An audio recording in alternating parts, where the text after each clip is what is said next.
So hello everyone, my self Prajwal sir. आप सभी का फिर से एक बार वेलकम करता हूँ मेरे यूट्यूब चैनल पे, जिसका नाम है ले they learn easy done easy. अब तक के हमने जितने भी थे थर्मोडायनामिक्स के न्यूमेरिकल, उसके बेसिक्स सब देख लिए हैं। तो आज से जो है मैं थोड़ा सा एक इलेक्ट्रोकेमिस्ट्री के पोर्शन की तरफ मूव जाता हूँ, इलेक्ट्रोकेमिस्ट्री की तरफ मूव जाता हूँ।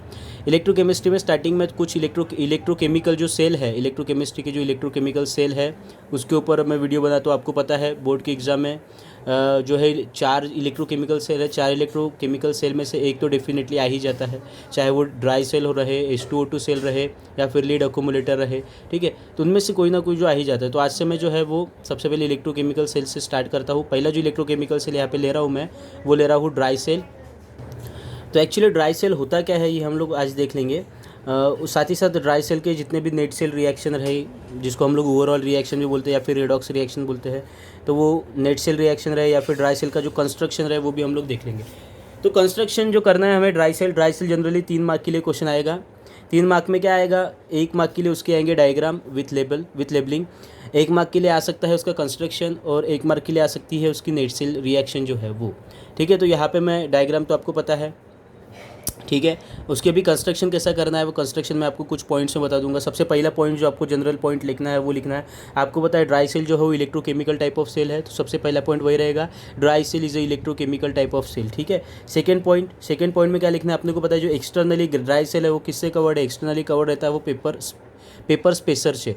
तो एक्चुअली आपको पता है ड्राई सेल यानी होता क्या है, वही ड्राई सेल यानी होता है रिमोट वाले सेल जो हम लोग यूज़ करते हैं, उसी को जनरली ड्राई सेल कहा जाता है। ठीक है।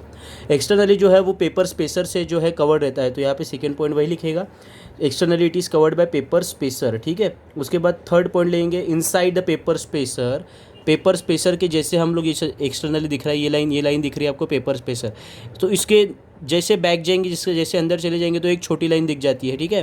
तो ये जो छोटी लाइन है, छोटी लाइन क्या है, ये जो छोटी लाइन है इसको बोलते हैं हम लोग ZN या फिर झिंक कंटेनर। ठीक है। तो थर्ड पॉइंट में लिखेंगे अपन, inside the paper spacer there are zinc container is present, बराबर है। और साथ ही साथ एक चीज़ ध्यान में रखिएगा, ये जो झिंक कंटेनर है, zinc container is act as a anode. ठीक है। तो थर्ड पॉइंट में क्या लिखेगा, थर्ड पॉइंट में लिखना, inside the paper spacer there are zinc container is present which is also act as a anode. ठीक है, वो झिंक कंटेनर एनोड जैसा बिहेव कर रहा है, इसलिए उसके ऊपर जो साइन है वो आ रहा है निगेटिव। चलिए नेक्स्ट पॉइंट जो है चौथा, ये सब मैं आपको कंस्ट्रक्शन के बारे में बताऊँ। कंस्ट्रक्शन में आपको इतने पॉइंट लिखना है, जैसे हम लोग जेड एन कंटेनर के जैसे अंदर जाएंगे तो अंदर में अपने को क्या मिलता है, अंदर में एक सोल्यूशन मिलता है। कौन सा सोल्यूशन है वो है paste of NH4Cl and ZnCl2, जिसको हम लोग अमोनियम क्लोराइड और ammonium chloride plus zinc chloride भी बोल सकते हैं। ठीक है। तो उसके क्या लिख सकते हैं चौथे पॉइंट में कि इनसाइड द झिंक कंटेनर के अंदर में, inside the zinc container there are paste of NH4Cl and ZnCl2 is present. ठीक है। उसके बाद इसके जैसे हम लोग अंदर जाएंगे तो इसके अंदर में हमें क्या मिलता है, इसके अंदर में हमें मिलता है paste of MnO2 plus carbon. ठीक है। तो inside the paste of NH4Cl plus ZnCl2 there are paste of MnO2, ये जो पाँचवा पॉइंट है, पाँचवें पॉइंट में लिखना है, there are paste of MnO2 and carbon dust is present. ठीक है। कार्बन जो होता है वो डस्ट के फॉर्म में यहाँ पे जनरली होता है, यहाँ पे मैं आपको लिख भी दे दूंगा, carbon is a present in the form of dust. ठीक है। उसके बाद कार्बन डस्ट के हम लोग जैसा अंदर जाएंगे तो कार्बन डस्ट के अंदर में हमें एक डार्किश एक रॉड वहाँ पे देखने को मिलेगा जो रहता है ग्रेफाइट रॉड। ठीक है। तो छठवें पॉइंट में हमें यही लिखना है कि inside the paste of MnO2 and carbon dust there are graphite rod is present, और वो ग्रेफाइट रॉड के ऊपर हमें कौन सा साइन दिख रहा है, पॉजिटिव साइन, और पॉजिटिव साइन किसका होता है, पॉजिटिव साइन होता है कैथोड का। तो हमें यहाँ पे ये पता चल रहा है कि ग्रेफाइट रॉड जो है वो यहाँ पे किस तरह से बिहेव कर रहा है कैथोड से। तो लास्ट पॉइंट आपको यही लिखना है कि inside the paste of MnO2 and carbon dust there are graphite rod is present which is also act as a cathode। ठीक है। चलिए, तो अगर आपने थोड़ी स्टडी किया होगा इलेक्ट्रोकेमिकल सेल के बारे में तो एक चीज़ आपको पता होगा, एनोड और कैथोड क्या होता है, ये तो ऑब्वियसली आपको पता होगा। ठीक है। और वही एनोड, एक चीज़ हमेशा ध्यान में रखिएगा, एनोड चाहे, यहाँ पे मैं सेपरेटली लिख लेता हूँ, एनोड चाहे निगेटिव हो या पॉजिटिव हो, ठीक है, लेकिन ऑक्सीडेशन जो है वो सिर्फ और सिर्फ एनोड पे होता है। वही कैथोड भी चाहे निगेटिव हो या पॉजिटिव हो, रिडक्शन जो है वो सिर्फ और सिर्फ किसके ऊपर होगा, कैथोड के ऊपर होगा। ठीक है, तो आप बोलोगे सर एनोड निगेटिव तो ठीक है, इलेक्ट्रोकेमिकल पॉजिटिव कब आता है, तो आप अगर आपको शायद पता होगा जो इलेक्ट्रोलिटिक सेल जो होता है, इलेक्ट्रोलिटिक सेल में जनरली एनोड जो होता है वो पॉजिटिव रहता है और कैथोड जो रहता है वो निगेटिव रहता है। ठीक है, लेकिन वो चाहे चार्ज डजंट मैटर, एनोड चाहे पॉजिटिव रहे या निगेटिव रहे, लेकिन ऑक्सीडेशन जो होगा वो सिर्फ एनोड के ऊपर होगा, वही कैथोड निगेटिव रहे चाहे पॉजिटिव रहे, रिडक्शन जो होगा वो सिर्फ कैथोड के ऊपर होगा। ये होगा इसका कंस्ट्रक्शन। अब हम लोग मूव हो जाते हैं इसके नेट सेल रिएक्शन की तरफ। ठीक है, चलिए, तो नेट सेल रिएक्शन में सबसे पहली जो रिएक्शन हमें देखना है वो देखना है किसके ऊपर, एट एनोड के ऊपर। हमें सबसे पहली रिएक्शन देखना है कि एनोड के ऊपर क्या हो रहा है। तो आपको पता है एनोड के ऊपर क्या होता है, एनोड के ऊपर होता है oxidation. And what is oxidation in electrochemistry? The meaning of oxidation और definition of oxidation is simply loss of electron by an atom. ठीक है ना, तो हमें यहाँ पे पता है अगर इस सेल को हम लोग अगर ऑब्जर्व करते हैं तो यहाँ पे एनोड जैसा कौन एक्ट कर रहा है, एनोड जैसा एक्ट कर रहा है यहाँ पे जिंक कंटेनर। ठीक है, और जिंक जो है वो कंटेनर के फॉर्म में, इसलिए वो सॉलिड स्टेट में होता है। तो जो पहली रिएक्शन एनोड के ऊपर होती है वो किस तरह से होती है देख लीजिए। पहली में क्या होता है कि जिंक जो था वो कंटेनर के फॉर्म में था। कंटेनर कौन से स्टेट में होता है, सॉलिड स्टेट में होता है, तो ऑब्वियसली जिंक भी कौन से स्टेट में था, सॉलिड स्टेट में था। तो सबसे पहले क्या हुआ कि जिंक ने क्या कर दिया, यहाँ पे जिंक ने अपने में से 2 इलेक्ट्रॉन यहाँ पे क्या कर दिया, लॉस कर दिया। सिंपली अगर जिंक अगर 2 इलेक्ट्रॉन लॉस करता है तो वो अपनी जो है एक्चुअल स्टेट वो लॉस कर बैठेगा। ठीक है, और साथ ही साथ उसके पास जो है वो 2 इलेक्ट्रॉन की जगह खाली हो जाएगी अगर वो 2 इलेक्ट्रॉन लॉस करता है तो यहाँ पे जेड सॉलिड का कन्वर्जन हो जाएगा Zn++ एक्वस में विथ लॉस ऑफ 2 इलेक्ट्रॉन। ये जो सबसे पहली रिएक्शन है, ये रिएक्शन होगी है यहाँ पे जिंक कंटेनर में। तो यहाँ पे क्या कर दिया, जिंक ने अपने 2 इलेक्ट्रॉन लॉस कर दिया, वो 2 इलेक्ट्रॉन चले गए अंदर में। ठीक है, 2 इलेक्ट्रॉन चले गए अंदर में सॉल्यूशन में।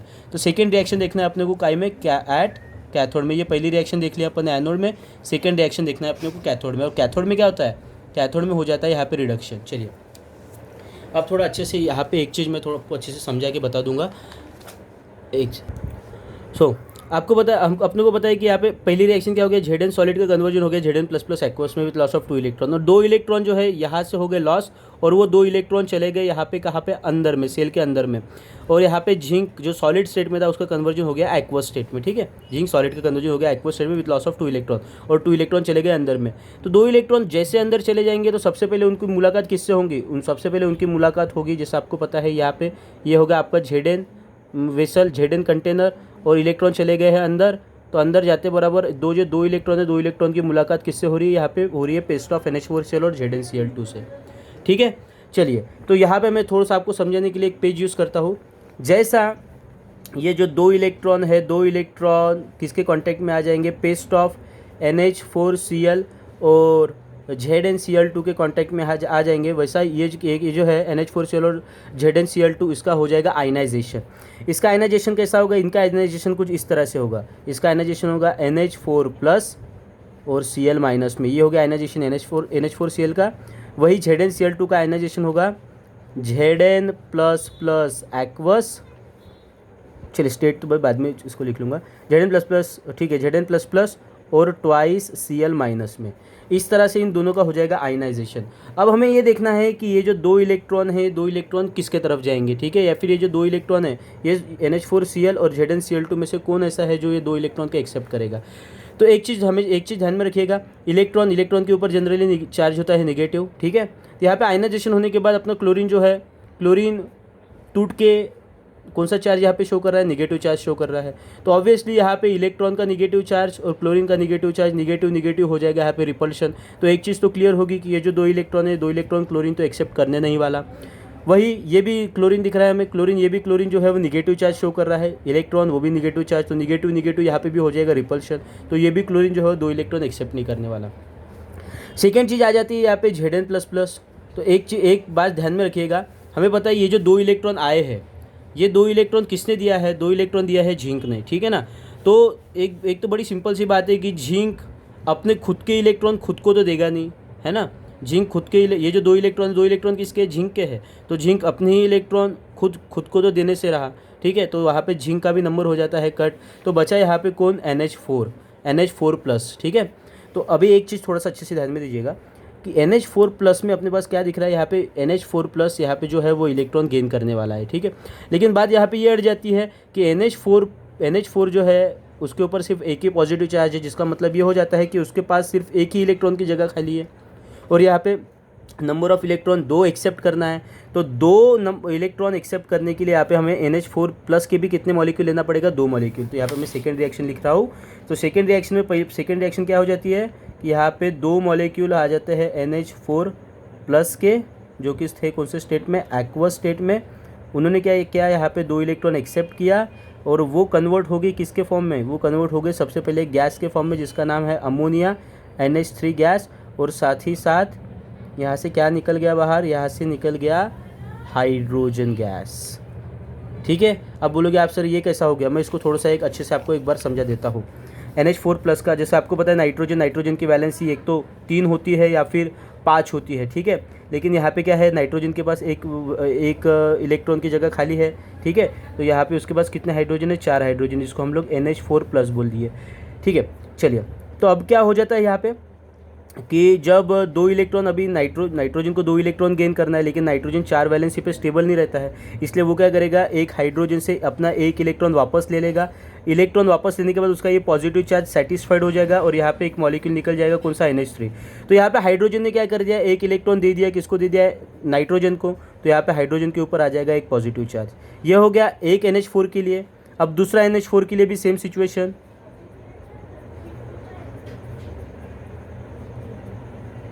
ठीक है। ये हाइड्रोजन ने क्या किया, हाइड्रोजन ने अपना एक इलेक्ट्रॉन इसको दे दिया। एक इलेक्ट्रॉन देने की वजह से ये जो पॉजिटिव चार्ज है, पॉजिटिव चार्ज हो गया सेटिस्फाइड और हाइड्रोजन के ऊपर क्या हो गया, एक जगह खाली हो गई, ठीक है। तो यहाँ पे हमें क्या मिल रहा है, NH4 से यहाँ पे 2 मॉलिक्यूल निकल रहे हैं, कौन से 2 मॉलिक्यूल निकल रहे हैं, H+आयन के। तो एक हाइड्रोजन के पास एक इलेक्ट्रॉन की जगह खाली है, वही 2 हाइड्रोजन के पास कितने इलेक्ट्रॉन की जगह खाली होगी, 2 इलेक्ट्रॉन की जगह। तो 2 हाइड्रोजन मिलकर कितने इलेक्ट्रॉन गेन कर रहे हैं, यहाँ पे 2 इलेक्ट्रॉन गेन कर रहे हैं और कौन से फॉर्म में कन्वर्ट हो रहे हैं, हाइड्रोजन गैस के फॉर्म में। तो यहाँ पे मैंने यही लिखा हो कि यहाँ पे देखो, चलिए एक बार देख रहे, 2 मॉलिक्यूल NH3 के निकल रहे हैं और एक मॉलिक्यूल निकल रहा है हाइड्रोजन गैस का। तो यहाँ पे बिल्कुल सेम सिचुएशन की, twice NH4 gain 2 electron and converted into twice NH3 gas plus hydrogen gas, ठीक है। तो ये हो जाती है पहली रिएक्शन। चलिए उसके बाद क्या हो जाता है, यहाँ पे अभी आपको पता है कि ये जो यहाँ पे जो था, यहाँ पे इलेक्ट्रॉन किसने गेन किया, इलेक्ट्रॉन तो किया हाइड्रोजन ने गेन। तो जिसके पास इलेक्ट्रॉन है वही अंदर जाएगा, है ना। तो इलेक्ट्रॉन जो है, इलेक्ट्रॉन है हाइड्रोजन के पास, तो अंदर भी कौन जाएगा, अंदर भी हाइड्रोजन जाएगा। तो अंदर क्या हो जाता है, यहाँ से हाइड्रोजन गैस निकल के चली जाती है अंदर। और जैसा वो अंदर जाता है तो अंदर में उसको कौन सा सब्सटेंस मिलता है, अंदर में जाने के बाद उसको मिलता है, उससे जो उसकी मुलाकात होती है किससे, पेस्ट ऑफ MnO2 और कार्बन डस्ट से, ठीक है। तो यहाँ पे किस तरह से रिएक्शन होती है, ये हम लोग कैथोड पे ही सेकेंड पार्ट में ये रिएक्शन हम लोग देखने वाले हैं। चलिए यहाँ पे मैं आपको दिखा देता हूँ। तो यहाँ पे क्या होगा कि हमारे जो हाइड्रोजन है, हाइड्रोजन की मुलाकात हो जाती है MnO2 से, MnO2, लेकिन वहाँ पे सिर्फ MnO2 तो नहीं है, वहाँ पे कार्बन भी है। तो एक चीज़ मैं फिर से एक बार आपको यहाँ पे रफली बता देता हूँ। तो वहाँ पे 2 मॉलिक्यूल है, MnO2 और कार्बन। और अभी रिएक्शन किन के साथ करना है, हाइड्रोजन के साथ, हाइड्रोजन गैस के साथ। हाइड्रोजन गैस के साथ क्यों, क्योंकि इलेक्ट्रॉन जो है हाइड्रोजन गैस के पास में।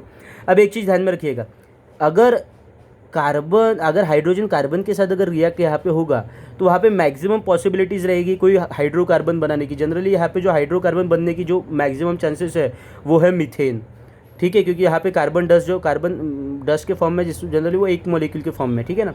हाइड्रोजन के साथ रिएक्ट होगा तो वो क्या बनाएगा, वो बनाएगा मीथेन। अच्छा, मीथेन आपको पता है, मीथेन को हम लोग गोबर गैस भी बोलते हैं, ठीक है। अगर एक चीज़ तो बड़ी क्लियर है, ये मैं आपको थोड़ा सा कैसा एक बेसिक आइडिया क्लियर करने के लिए बता रहा हूँ। अगर यहाँ पे हाइड्रोजन अगर कार्बन के साथ रिएक्ट हो जाता है तो वो एक हाइड्रोकार्बन बनाएगा और मैक्सिमम चांसेस है वहाँ पे वो मीथेन बनाने के।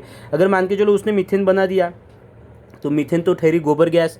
तो हमें जो सेल जो था हमारा, जो रिमोट सेल, उससे हो सकता था कि गोबर जैसी स्मेल आ जाती अगर यहाँ पे अगर मीथेन अगर बन जाता तो, बराबर है ना। लेकिन हमें पता है कि वो जो है सेल से, आपको पता होगा रिमोट वाले सेल से या फिर वॉच वाले सेल से किसी भी प्रकार की ऐसी कोई स्मेल आती नहीं है। तो एक चीज़ तो बड़ी क्लियर है कि यहाँ पे हाइड्रोजन जो है वो कार्बन के साथ तो रिएक्ट होने से रहा, क्योंकि कार्बन के साथ रिएक्ट होगा तो मीथेन बनाएगा और मीथेन बनाएगा तो सेल जो है, सेल की स्मेल आ जाएगी गोबर जैसी। तो गोबर जैसी कुछ स्मेल आ नहीं रही है, तो इसका मतलब एक चीज़ तो क्लियर है कि हाइड्रोजन हमारा कार्बन के साथ रिएक्ट नहीं होता है। तो बचा कौन यहाँ पे, बचा यहाँ पे MnO2, ठीक है। तो यहाँ पे हमारा जो हाइड्रोजन है, हाइड्रोजन किसके साथ रिएक्ट होगा, हाइड्रोजन रिएक्ट होगा किसके साथ, MnO2 के साथ। अब एक चीज़ ध्यान में रखिएगा, यहाँ पे नंबर ऑफ इलेक्ट्रॉन कितने थे, 2 इलेक्ट्रॉन। 2 इलेक्ट्रॉन गेन करने के लिए हाइड्रोजन कितने H+ आयन के कितने मॉलिक्यूल लिए हमने, 2 मॉलिक्यूल लिए और उनका कन्वर्जन हो गया H2 गैस के फॉर्म में। इसलिए हम लोग MnO2 जो है MnO2 के भी 2 मॉलिक्यूल यहाँ पे बैलेंस करने के लिए, रिएक्शन बैलेंस करने के लिए ले लेंगे। तो यहाँ पे क्या होगा, hydrogen gas reacted with twice MnO2, ठीक है। यहाँ पे 2 मॉलिक्यूल MnO2 जो कि MnO2 कौन से स्टेट में था, सॉलिड के स्टेट में था, उसके साथ रिएक्ट होगा और यहाँ पे क्या निकलेगा बाहर, यहाँ पे निकले जाएगा Mn2O3 बाहर, कौन से स्टेट में, सॉलिड स्टेट वाला। और साथ ही साथ यहाँ पे क्या बाहर निकलेगा, साथ ही साथ यहाँ पे वाटर के कुछ मॉलिक्यूल जो H2O लिक्विड यहाँ से बाहर निकल जाएगा, ठीक है। चलिए अब यहाँ पे हमें 2 रिएक्शन मिल गई, पहली रिएक्शन एक एट एनोड वाली और दूसरी रिएक्शन एट कैथोड वाली। अब हम लोग दोनों रिएक्शन का एडिशन कर लेंगे तो हमें यहाँ पे एक जो है नेट सेल रिएक्शन, जिसको हम लोग रेडॉक्स रिएक्शन भी बोलते हैं, वो मिल जाएगी। सबसे पहले मैं इन दोनों का एडिशन करके एक सिंगल रिएक्शन यहाँ पे निकाल लेता हूँ, ठीक है। तो यहाँ पे क्या क्या कैंसिल हो रहा है, यहाँ पे 2 हाइड्रोजन गैस हो जाएगा कैंसिल। जो कुछ भी बचा है वो बची हुई चीज़ मैं यहाँ पे लिख लेता हूँ। यहाँ पे बचा है twice NH4+ aqueous plus twice MnO2 solid plus ऊपर वाले बचे हैं 2 इलेक्ट्रॉन और इनका कन्वर्जन काय में हो रहा है, इनका कन्वर्जन हो रहा है twice NH3 gas plus Mn2O3 solid plus H2O liquid में। चलिए ये जो है सिंगल रिएक्शन मिल गई हमारी कैथोड वाली और ये सिंगल रिएक्शन एनोड वाली। अब मैं दोनों रिएक्शन का एनोड और कैथोड वाली रिएक्शन का एडिशन कर लूँगा और हमारी जो रेडॉक्स रिएक्शन, जिसको मैं नेट सेल रिएक्शन बोलता हूँ, वो निकाल लूँगा, ठीक है। चलिए मैं यहाँ पे दोनों रिएक्शन का पहले एडिशन कर लेता हूँ। तो हम लोग यहाँ पे भी नेट सेल रिएक्शन निकालेंगे। नेट सेल के लिए क्या करना है, हमें सिंपली एनोड वाली रिएक्शन और जो कैथोड वाली सिंगल रिएक्शन है वो दोनों रिएक्शन का हम लोग यहाँ पे एडिशन कर लेंगे। तो हम यहाँ पे रेडॉक्स रिएक्शन, जिसको हम लोग नेट सेल रिएक्शन या फिर ओवरऑल रिएक्शन बोलते हैं, वो यहाँ पे मिल जाएंगे। चलिए तो यहाँ पे मैंने क्या किया हो, यहाँ पे दोनों रिएक्शन लिख लिया हो। ये जो है हमारी एनोड वाली रिएक्शन, ठीक है, और ये जो है नीचे वाली ये है हमारी कैथोड वाली रिएक्शन। चलिए हम लोग देख लेते हैं यहाँ पे कैंसिल क्या हो सकता है। तो यहाँ पे 2 इलेक्ट्रॉन और यहाँ पे ये 2 इलेक्ट्रॉन। चलिए मैं यहाँ पे कैंसिल कर रहा हूँ, इस तरह से मार्किंग कर रहा हूँ, लेकिन प्लीज़ कोशिश कीजिएगा आप ऐसी मार्किंग ना करें क्योंकि ये काफ़ी बुरा दिखता है, ठीक है, पेपर में।